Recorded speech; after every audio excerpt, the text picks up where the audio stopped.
नमस्कार दोस्तों, जय माता रानी की। आज जो कहानी सुनाने जा रही हूँ, यह कहानी आपको यही दर्शाती है कि इस कहानी को सुनने के बाद में कभी भी आपके घर में लड़ाई झगड़े नहीं होगा, कभी भी कलह क्लेश नहीं होगा। ज्ञानवर्धक कहानी को पूरा जरूर सुनिएगा। एक जंगल में एक डुमड़ा और एक डुमड़ी का जोड़ा रहता था। दोनों का जीवन बड़ा हंसी खुशी था।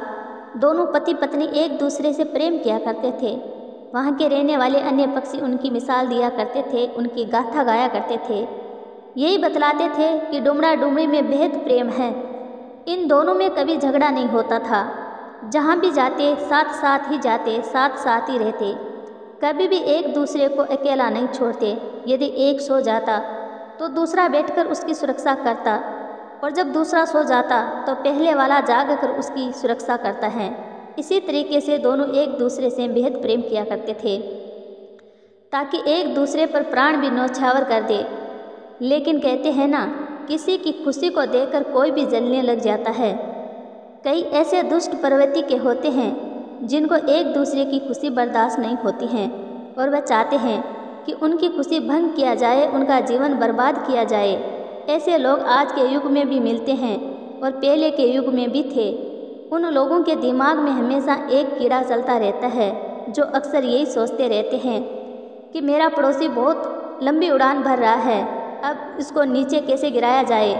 वो लोग जिनके सगे भाई भी कोई लंबी उड़ान उड़ता है, कोई तरक्की करता है, कोई कामयाबी को पाता है, तो लोग अपने सगे भाई को भी नहीं बख्शते हैं। वो भी चाहते हैं कि ये हमेशा मुझसे नीचे रहे, चरणों में आकर गिरे, उनको नीचा गिराने की सोचते हैं। ऐसे दुष्ट प्रवृत्ति के लोग हर ग्राम में मिलते हैं, हर शहर में मिलते हैं। ऐसे लोगों से हमेशा बच के रहे। यही हाल डुमड़ा और डुमड़ी के साथ होने वाला था। डुमड़ा डुमड़ी एक दूसरे से बेहद प्रेम किया करते थे। उन लोगों में कभी झगड़ा नहीं होता था। यदि डुमड़ी कोई गलती करती तो डुमड़ा आकर अपनी पत्नी से कहता कि तुमने ये गलती क्यों की है, तो वह सर नीचे झुकाकर अपने पति की पूरी बात को सुनती रहती है, कभी भी पलट कर जवाब नहीं देती। और यदि डुमड़ा कोई गलती करता और उसे डुमड़ी कुछ कहती तो डुमड़ा भी सर झुका के सुनता रहता। वह भी अपनी पत्नी को कभी उल्टा जवाब नहीं देता। जब दोनों ऐसा करते, दोनों में झगड़े का कोई कारण नहीं होता। उनकी लड़ाई क्षण मात्र में समाप्त हो जाती थी। फिर से एक दूसरे से बेहद इंतहा फिर से प्रेम करते थे, और फिर से एक दूसरे के साथ अपना जीवन हंसी खुशी व्यतीत करते थे। वहीं उनके पास एक कौवा का जोड़ा रहता था, जो आए दिन झगड़ा करता रहता था। कौवा और कौवा की पत्नी रात दिन लड़ाई करते थे। अब डुमड़ा और डुमड़ी की खुशी को देखकर कौवा जल भुन जाता है। कौवा सोचने लगता है कि जैसा इन दोनों में प्रेम है, मेरी पत्नी मुझसे ऐसा प्रेम नहीं करती है। यह सोचकर कौवा बड़ा दुखी रहता है और सोचने लगता है कि जिस तरीके से मेरी पत्नी मुझसे लड़ाई करती है, मुझे झगड़ती है, इसी तरीके से डुमड़ा और डुमड़ी में भी झगड़ा कराना चाहिए। ये दोनों भी सुखी नहीं रहना चाहिए। यही सोचकर कौवा अपना दिमाग चलाता है और सोचने लगता है दोनों में झगड़ा कैसे कराया जाए। प्रिय दोस्तों, कौवा इतना निर्धन था, उसके पास खाने को भी दाना नहीं था, क्योंकि उनकी पत्नी और कौवा रात दिन लड़ाई झगड़ा करते थे। वहाँ पर माँ लक्ष्मी का निवास नहीं था, इसलिए बहुत निर्धन थे। और डुमड़ा डुमड़ी के पास में बहुत संपत्ति थी। उनके पास में कभी किसी चीज़ की कमी नहीं थी। उनका जीवन बड़ा सुखमय था। डुमड़ा डुमड़ी की इस खुशी को देखकर कौवा जल भुन जाता है और सोचने लगता है इन दोनों में झगड़ा कैसे करवाया जाए। तो कौवा अब अपना दिमाग चलाता है। जब डुमड़ा अकेला रहता तो कौवा डुमड़ा के पास जाता और डुमड़ा से कहता कि डुमड़ा भाई, तुम्हारी पत्नी किसी अन्य से प्रेम करती है, तुमसे नहीं। तुम्हारी पत्नी को मैंने दूसरे से बात करते हुए देखा है। लेकिन डुमड़ा एक कान से सुनता है और दूसरे से निकाल देता है, उसकी बातों पर ध्यान नहीं देता। फिर डुमड़ी अकेली रहती तो कौवा डुमड़ी के पास जाता और डुमड़ी से कहता कि डुमड़ी बहना, तुम्हारा पति किसी अन्य को चाहते हैं, वो किसी और से प्रेम करते हैं, तुमसे नहीं। तब डुमड़ी भी एक कान से सुनती है और दूसरे से निकाल देती है। फिर भी उन दोनों में झगड़ा नहीं होता था, क्योंकि उन दोनों को एक दूसरे पर पूर्ण विश्वास था। तो इसलिए वह कौवा की बात पर विश्वास नहीं करते और कौवा की बात को हवा में उड़ा देते हैं। अब कौवा फिर से अपना दिमाग चलाता है। कौवा सोचने लगता है इन दोनों को इतना बहकाया लेकिन फिर भी इनमें झगड़ा नहीं होता है, ऐसा मैं क्या करूं? तो कौवा फिर से अपना दिमाग चलाना शुरू करते हैं और हिम्मत हार नहीं होता है। कौवा निरंतर प्रयास करता है। अब तो कौवा हद पार करने लगा। अपनी पत्नी को भी यह कार्य करने को मजबूर करने लगा और कहने लगा कि तुम्हें जब भी मौका मिले डोमड़ा और डोमड़ी में फूट डालने का भी कार्य करोगी। जब कौवा अपनी पत्नी पर इस तरह दबाव बनाता है तो कौवा की पत्नी सोचती है कि यदि मेरे घर में सुख शांति रहती है तो मैं ये कार्य भी करूँगी।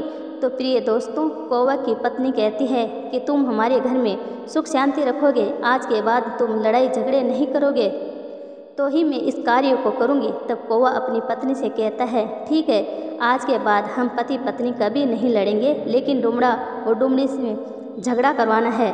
इन दोनों में आए दिन झगड़ा होना चाहिए, ऐसा कुछ हमको करना है। तब कौवा की पत्नी हाँ कर लेती है। मुझको जब भी मौका मिलेगा मैं डोमड़ी को बहकाऊँगी और जब भी मौका मिलेगा तो डोमड़ा को भी बहकाऊँगी। अब दोनों पति पत्नी इस कार्य में लग जाते हैं। अब जब भी डोमड़ा और डोमड़ी को अलग अलग मिलते हैं, एक दूसरे के कान भरने की कोशिश करते हैं। डोमड़ा से कहते हैं कि तुम्हारी पत्नी अन्य से प्रेम करती हैं और डोमड़ी से कहते हैं तुम्हारा पति किसी और को रखते हैं, उनके पास बहुत सारी रखेल रहती हैं, तुमसे प्रेम नहीं करते। प्रिय दोस्तों, कौवा की काफ़ी दिनों तक डोमड़ा डोमड़ी की बात सुनते रहे, लेकिन उनकी बातों पर यकीन नहीं करते थे। लेकिन अब रोज़ रोज़ यही बात अपने कानों में सुननी पड़ती। जब रोज़ रोज़ कौवा कौवे की पत्नी डोमड़ा और डोमड़ी से यही बात कहते तो धीरे धीरे उनको एक दूसरे पर शक होने लगा। डोमड़ा भी सोचने लगा कि हो सकता है कौवा भाई मेरे भले के लिए कह रहा हो। उधर डोमड़ी भी सोचने लगी कि हो सकता है मेरा पति डोमड़ा किसी अन्य से प्रेम करता है, मुझे निगरानी करनी चाहिए, मुझे देखनी चाहिए। यह सोचकर डोमड़ा और डोमड़ी दोनों पति पत्नियों में अब शक का पौधा तैयार होने लग जाता है। जब डोमड़ा किसी अन्य से बात करता है तो कौवा डोमड़ी से कहता है कि देखो तुम्हारा पति रखेल से बात कर रहा है, और डोमड़ी किसी अन्य से बात करती हैं तो कौवा की पत्नी डोमड़ा से कहती है कि देखो डोमड़ा भाई तुम्हारी पत्नी किसी अन्य व्यक्ति से बात कर रही है, ये उनसे बहुत प्रेम करती है। इस तरीके से फूट डालना शुरू कर दिया। अब दोनों में शक होने लगा और दोनों सोचने लगता है कि वास्तविकता में किसी अन्य से प्रेम करते हैं। अब दोनों डोमड़ा और डोमड़ी में झगड़ा होने लगा और एक दूसरे पर इल्ज़ाम लगाने लगते हैं और कहते हैं हमने तुम्हें अपनी आंखों से देखा है, और दोनों एक दूसरे की सूरत भी नहीं देखना चाहते। अब जैसे ही उनके घर में लड़ाई झगड़ा शुरू होने लगा तो महालक्ष्मी उनके घर से जाने लगी, और उसके बाद उसका समय ऐसा आ जाता है कि उनके घर में खाने के लिए कुछ नहीं बचता और खाने के लाले पड़ने लग जाते हैं। अब वह बड़े दुखी रहने लग जाते हैं। अब डोमड़ा और डोमड़ी के पास कुछ नहीं रहता। यह देखकर कौवा और कौवे की पत्नी बड़े खुशी मनाते हैं और अपने आप में खुशी महसूस करते हैं और कहते हैं कि देखिए हमारी चतुराई, हम किसी तरीके से डोमड़ा और डोमड़ी में फूट डालकर दोनों को रोड पर खड़ा कर दिए हैं। यही सोचकर कौवा और कौवे की पत्नी बड़ा खुश हुआ करते हैं। इससे पहले वह डोमड़ा और कौवा अच्छा मित्र थे और कौवे की पत्नी और वह डोमड़ी भी अच्छे मित्र थे।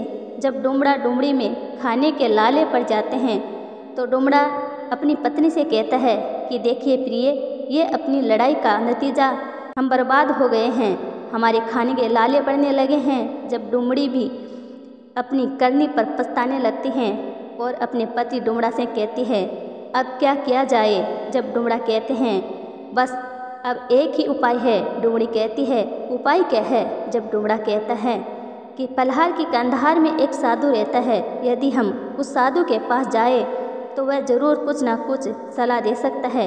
प्रिय दोस्तों, अब डोमड़ा और डोमड़ी उड़ान भरते हैं और उस पहाड़ की कंधार में जाकर साधु के चरणों में पड़ जाते हैं। जब साधु डोमड़ा और डोमड़ी को अपने हाथों में उठाते हैं और दोनों से कहता है कि पुत्री तुम दोनों पर कौन सी मुसीबत आ गई है। जब डोमड़ा डोमड़ी अपनी संपूर्ण घटना उस साधु को बताते हैं और आंखों से आंसू बहने लगते हैं, दोनों रोने लग जाते हैं। तब वह साधु उन दोनों से कहता है कि मेरी इन 5 बातों को हमेशा याद रखना, जीवन में अपने पल्ले गांठ बांध रखना। यदि तू मेरी बताई हुई 5 बातों पर अमल करते हो तो तुम्हारे जीवन में जो संकट आया है वह बहुत जल्दी दूर हो जाएगा और तुम्हारा जीवन फिर से सुखमय होगा। जब वह दोनों साधु के सामने हाथ जोड़ते हैं और कहते हैं कि महाराज बताए, हम आपकी बताई हुई बातों को याद रखेंगे, तो वह साधु कहता है कि पहली बात, तुम्हारा बुरा सोचने वाला होता है वह तुम्हारा अपना होता है। जिसको तुम अपना समझते हो वही तुम्हारी जड़ काटता है। जिस पे तुम सबसे ज़्यादा विश्वास करते हो वही तुम्हें धोखा देता है। दूसरी बात कहता है, अपनों के सामने, अपने मित्र के सामने धनी होने का दिखावा मत करो। तीसरी बात साधु कहता है, किसी अन्य की बात कही हुई पर कभी भी विश्वास मत करो जब तक कि अपनी आंखों से नहीं देख लो, कानों से ना सुन लो। चौथी बात साधु कहता है कि अपनों पर शक करना विनाश को न्योता देना होता है, इसलिए अपनों पर कभी शक ना करें। गैरों पर शक कर सकते हैं, अपनों का मतलब होता है अपनी पत्नी पर पूर्ण विश्वास करें। पांचवी बात और आखिरी बात डुमड़ा और डुमड़ी से कहते हैं कि तुम दोनों इस बात को गौर से सुनो, हमेशा इस बात पर अमल करोगे। जब वह दोनों हाथ जोड़कर कहते हैं कि महाराज हम आपकी बात पर पूरी तरह से अमल करेंगे। जब पांचवी बात कहता है कि अपने घर की बात कभी भी बाहर नहीं जानी चाहिए। तुम दोनों पति पत्नी क्या करते हो, कैसे रहते हो, लेकिन अपने घर की बात कभी भी बाहर मत निकालो। अपने घर की बात अपने घर में रखो, अपने सीने में दफन करो। प्रिय दोस्तों, साधु ये 5 अनमोल बात डुमड़ा और डुमड़ी को बताते हैं। उसके बाद उनका जीवन धीरे धीरे पहले जैसा होने लगता है। तो कैसी लगी आज की हमारी ये कहानी? अच्छी लगी तो चैनल को सब्सक्राइब कर ले, वीडियो को लाइक करें और अपने दोस्तों के साथ शेयर ज़रूर करें। कहानी को अंत तक सुनने के लिए धन्यवाद दोस्तों। फिर मिलेंगे एक नई स्टोरी के साथ। राधे राधे दोस्तों।